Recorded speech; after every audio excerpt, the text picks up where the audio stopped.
Hi, Tyler from Interfidelity here. Today we're going to talk about the new Beats Solo 2, and I'm going to have to do a little bit of backpedaling on my previous position that Beats headphones are mediocre at best and their previous Solo headphone was horrible, which it was, but the new Solo 2 is really excellent, and they've done an outstanding job with this headphone. And so if you've seen my video in the past about the Solo headphone, it's time to rethink our opinion of Beats, because with this headphone they have just brought to the world the headphone that is most likely to be the most commonly sold headphone in the world. They've brought to that really good sound, and so for the next little while Beats is going to be selling really terrific sound to people, and people are going to be getting their first experience with really good sound as the artist intended, essentially. So I'm very happy today to bring you this review on the new Beats Solo 2 headphone. This is an on-ear sealed headphone. It's very difficult to make this kind of headphone sound good. It's pretty much an all-plastic construction, although there are some metal bits buried within on the headband adjustment here. There's metal inside there, and also on the detents that allow you to open and close the headphone, there's some metal in there. But mostly it's synthetic materials, and it appears to me that they've done a really nice job on these materials. The headband has an ample cushion. It really does touch pretty much right in the middle on the top of your head.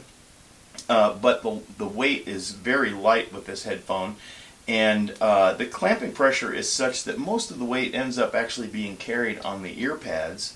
The ear pads are very nice protein leather and memory foam underneath. They're rather large for an on-ear headphone, and I find that they seal very well, provide a good degree of isolation, and are quite comfortable on the whole. So these do a good job of being a comfortable on-ear headphone, which isn't so easy. The head earpieces swivel a moderate amount on the end of the headband, and that's the only tilting mechanism that occurs.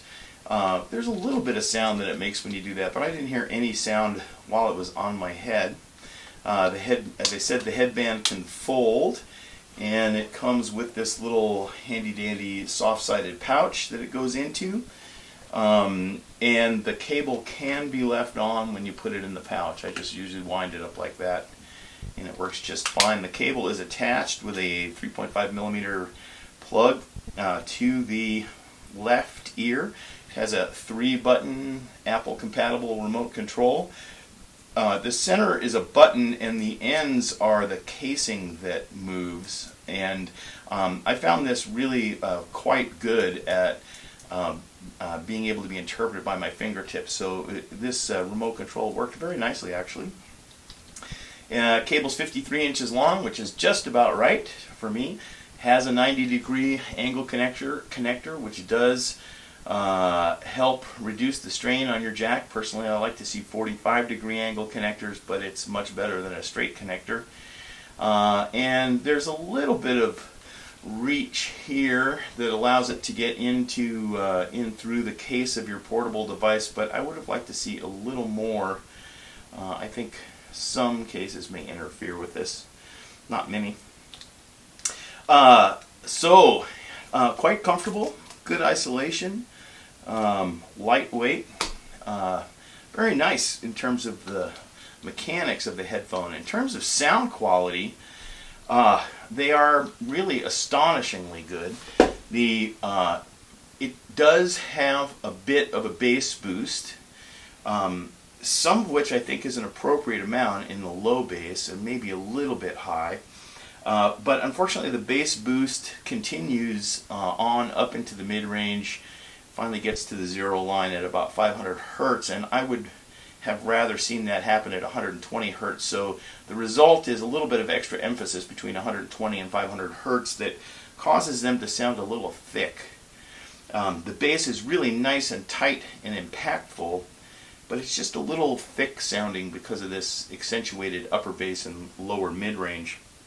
The very top octave, above 10 kilohertz, is a little withdrawn, maybe 3 dB more than appropriate in my view. So between this rather a little bit thick sounding bass and a roll off on the top, these become a bit veiled and warm sounding relative to what I consider absolutely neutral. However, the response from the mid-range through the lower and mid-treble is excellent. There aren't any spikes in there. They're not a harsh sounding headphone. The treble above 10K or mid-treble and above is quite articulate. There's no nasty harshness there. Even though it's down in level just a bit, it's still quite accurate and resolving. So all in all, this is quite a good headphone, and I would say in this price range for this type of headphone is probably slightly superior to the Sennheiser Momentum and V-Moda XS, which I have here. These two headphones are on the Wall of Fame right now. The Momentum had better treble response, was more in line with where it should be, and good treble articulation, but the bass on this is a bit loose and sloppy. And there's a little bit of accentuation in the low treble that causes these to be a little bit V-shaped sounding, a little bit bright. The V-Moda XS is better tonally than the Momentum. Also suffers from a bit of looseness in the bass, however, and both of these headphones are a little more uneven through the mid-range than the Beats Solo 2, which really does a good job of getting the mid-range right, even though it's a little bit warm tilted too much. It's still quite good. So I found that I prefer these to the Sennheiser Momentum On-Ear and V-Moda XS by a small margin. They all had strengths and weaknesses.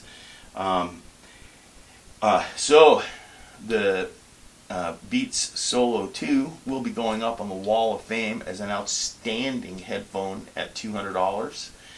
I think they've done just a terrific job of making this a headphone that's good for all people. It doesn't have these strong design elements that the V-Moda XS and the Momentum have that will cause them to be a little narrower in their appeal by people, because a strong design will also cause some people not to like it. Whereas the Solo is kind of just right down the middle. This does not remind me of a fashion headphone or a celebrity headphone. It doesn't scream to be hung around your neck. It's just a good, solid, good performing headphone. And I think Beats has really done a service to the consumers of the world who are going to be out there buying headphones, and this time when they get their Solo from Beats, they're going to be really happy about what they hear. So it's going up on the Wall of Fame.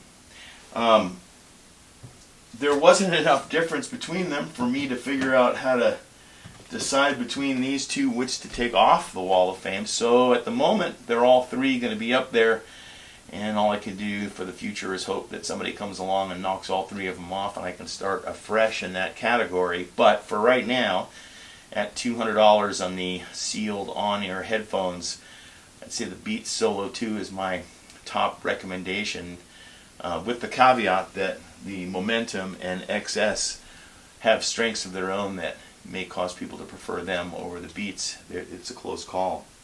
So, good job, Dr. Dre.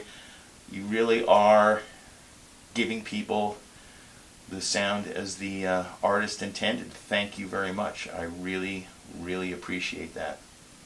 Hope you get to hear one soon. They're only $200, so maybe you should just run out and buy one and see for yourself. Alright, we'll see you guys next time.